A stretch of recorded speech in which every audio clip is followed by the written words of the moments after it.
Guys, ito namin nakita na kaming perfect place para mag trick or treat.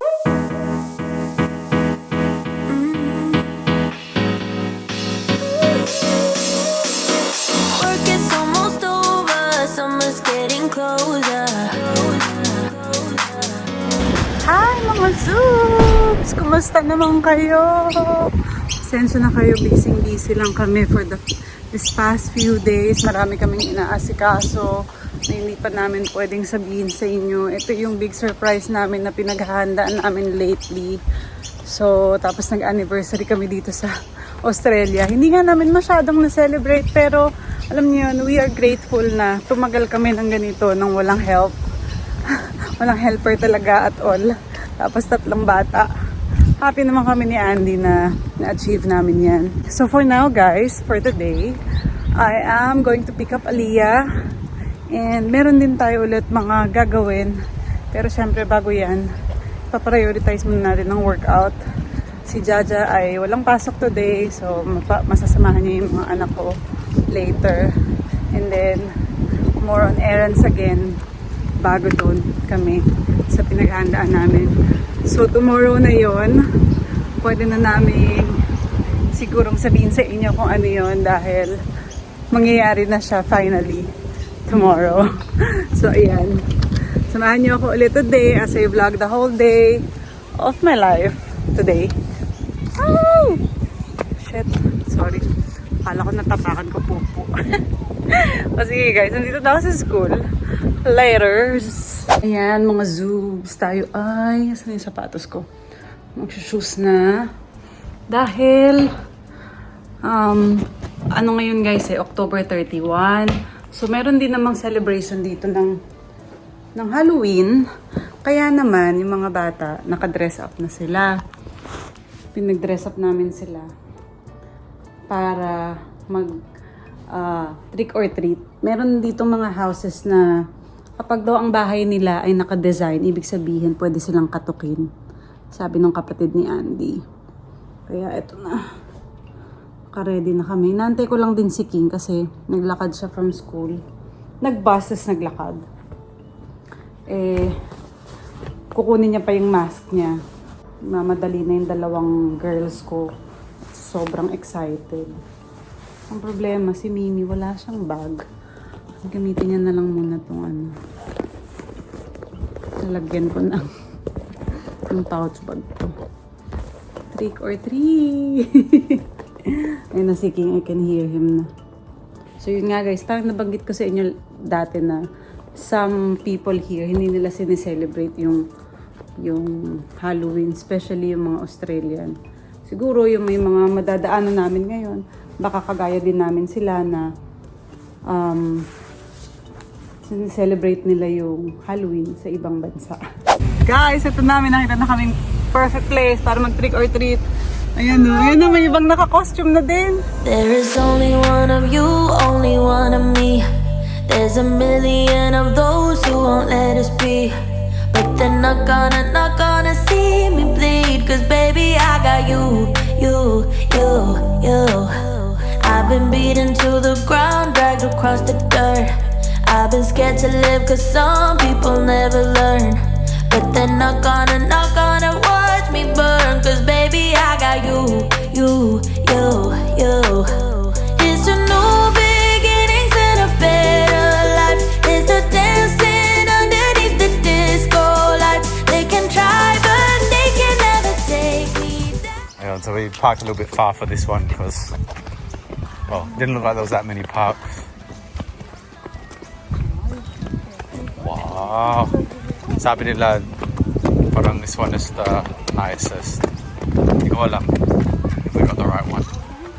So guys, this was one of the gifts at the Halloween trick-or-treat.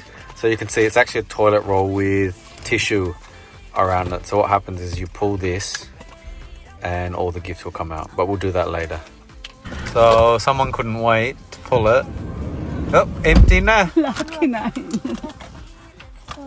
So we have to do a quick clean up before the next one. I want to open this. You already did, babe. It's open na. Go, princess. Go, baby. You're more interested in the mask. Say thank you, babe. I don't know, guys. This looks like one of the most popular here. This is a good street, I think. Dami. I'm not afraid, I'm not afraid to love, not afraid to love you. I'm not afraid, I'm not afraid, I'm not afraid to love, not afraid to love you. They always bring all the lonely, but with you here nothing can scare me. I'm not afraid, I'm not afraid, I'm not afraid to love, not afraid to love you. Tuwang-tuwa yung mga anak ko. Kasi alam nyo guys, last year, Halloween dito, naki-Halloween kami sa ibang suburb. Kaso lang, umuulan nung time na yun. At saka si Mimi, baby pa, tulog. Si Lele at King lang nung last year. So ngayon na, ang dami dun kasi sa neighborhood namin na meron talaga mga display. Tapos nakikita namin daming bata na naglalakad, naka-costume. Tuwang-tuwa sila kasi feel na nila yung spirit ng Halloween. Dahil nga, syempre, dito kasi zoning yung school. Magkakakilala yung mga nakikita-kita doon sa pagkuha ng mga lollies or mga candies nila. So ayan, feeling ni Mimi, Halloween everyday niyan. Kasi pag may makikita sa mga bata niyan sa labas, feeling niya kukuha sila ng candy. Marami siyang nakuha, pero kasi nakasulat bawat kuha mo ng candy, please get one each. Sa Philippines kasi, get all you can. Mimi loved it though. Gustong-gusto ni Mimi, parang She was like, normal "Oh, lang sa scary, kanya. Scary. Oo. Hindi siya natatakot sa mga display, pero sinasabi niya scary, pero tumatawa siya. So ayun, ang saya, at least kahit papaano na itawid namin yung Halloween, kahit na busy ang aming araw. So ngayon guys, nandito na kami sa gym, mag-gym muna kami ni Andy para naman makapagpahinga yung mind namin, kakaisip ng mga gagawin namin for this past few coming days. Dami, no?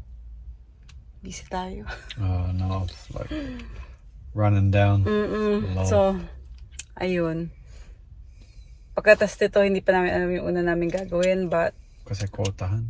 oo, kotahan kasi ngayon guys sa Bigo. So, tutulungan namin sila makakota. Kahit siguro 2 hours before, no? So, ayun. Update namin kayo. What will we do next? I know I messed it up, but in my soul, I feel a love for you that's out of control.